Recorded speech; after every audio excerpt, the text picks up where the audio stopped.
ఈరోజు తెలుగుదేశం పార్టీ ఆఫీసులో గ్రీవెన్స్ నిర్వహించడానికి మాకు ఈ అవకాశం కల్పించిన చంద్రబాబు నాయుడు గారికి ముఖ్యంగా ధన్యవాదాలు తెలియజేసుకుంటున్నాం. ఎందుకంటే రాష్ట్రంలో గ్రామ స్థాయి గాని, మండల స్థాయి గాని, జిల్లా స్థాయి గాని ఎటువంటి ఇష్యూ వచ్చినా పార్టీ ఆఫీస్ దగ్గరకు వచ్చి వాళ్ళ తాలూకు విన్నపం తెలియజేసుకోవచ్చు. మరి అలాంటి ఈ గ్రీవెన్స్ దీంట్లో ఈ రోజు సుమారు 110 గ్రీవెన్స్ ఇష్యూస్ మాకు అభ్యర్థనలు ఏవైతే ఉన్నాయో అవన్నీ కూడా మాకు తీసుకొచ్చారు. అందులో దగ్గరగా 12 జిల్లాల నుంచి ఈ రోజు రావడం జరిగింది. అందులో ముఖ్యంగా వచ్చే ఇష్యూస్ ఏంటంటే రెవెన్యూ ఇష్యూస్, గ్రామాల్లో నెలకొన్న వాళ్ళకున్న చిన్న చిన్న రెవెన్యూ ఇష్యూస్, గత ప్రభుత్వంలో కబ్జా చేయబడినవి ఇప్పటి వరకు కొంచెం పరిస్థితి చేయాలి, వాటిని రెక్టిఫై చేయాలి, మీరు ఎట్టి పరిస్థితుల్లో మా భూమి మాకు అప్పచెప్పాలని మా దగ్గరకు వచ్చి కోరడం జరిగింది. మేము వెంటనే సంబంధిత ఎమ్మెల్యే గారు గాని, కలెక్టర్ గారికి గాని ఫిర్యాదు చేసి దాని మీద ఒక యాక్షన్ తీసుకోమని చెప్పడం జరిగింది. అవే కాకుండా ఎక్స్ ఆర్మీ మెన్ వాళ్ళ ల్యాండ్ ఇష్యూస్ ఉన్నాయి. ఒక 2 అభ్యర్థనలు వచ్చాయి. ఒకటి విజయనగరం జిల్లా నుంచి,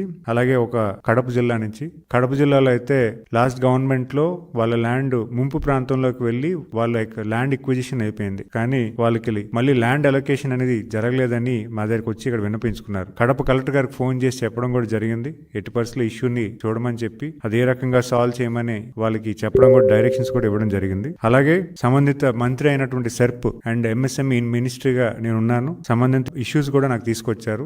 ముఖ్యంగా పెన్షన్ ఇష్యూస్ వచ్చాయి. పెన్షన్ లో లాస్ట్ గవర్నమెంట్ లో అనార్గుల కింద వాళ్ళని పెన్షన్ డిస్క్వాలిఫై చేసి పెన్షన్ ఆపేయడం జరిగింది. వాళ్ళని మళ్ళీ మాకు పెన్షన్ ఇప్పించాలని కోరుకుంటూ ఇక్కడికి రావడం జరిగింది. అయితే మేము వాళ్ళ దగ్గర ఫిర్యాదు తీసుకొని పెన్షన్ డిపార్ట్మెంట్ కూడా డైరెక్ట్ చేశాం. అలాగే కొంతమందికి పెన్షన్ కొన్ని రోజులుగా రాని వాళ్ళకి కూడా మళ్ళీ అప్లై చేయమని చెప్పాము.